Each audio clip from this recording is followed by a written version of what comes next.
Dear students, so this is the second problem in inventory model we are going to solve. Okay, so problem statement: the demand for an item is 18,000 units per year. The holding cost per unit time is rupees 1.2 and the cost of shortage is rupees 5. The procurement cost is rupees 400.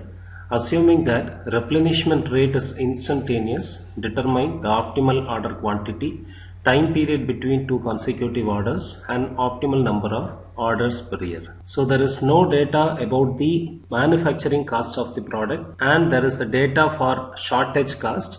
So this problem comes under the purchasing model with shortages allowed. Okay. Third model. So the data given in the problem are: number of items required per annum is denoted by the letter capital R, that is 18,000. Holding cost C1 is rupees 1.2 per unit per year. Shortage cost C2 is rupees 5 per unit per year. Setup cost C3 is rupees 400. Okay.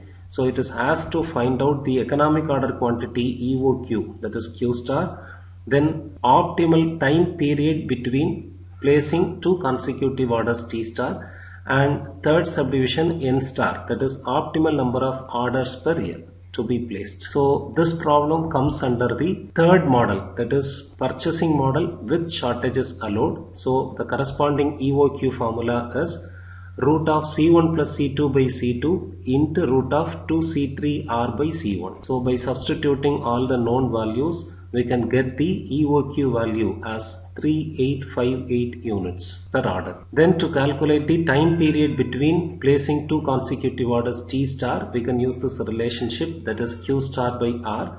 So the value is 0.2143 years, that is 3 months. Next, to calculate the optimal number of orders per year, N star, that is the reciprocal of the T star value. So we can get the value as 5 numbers of optimal orders per year.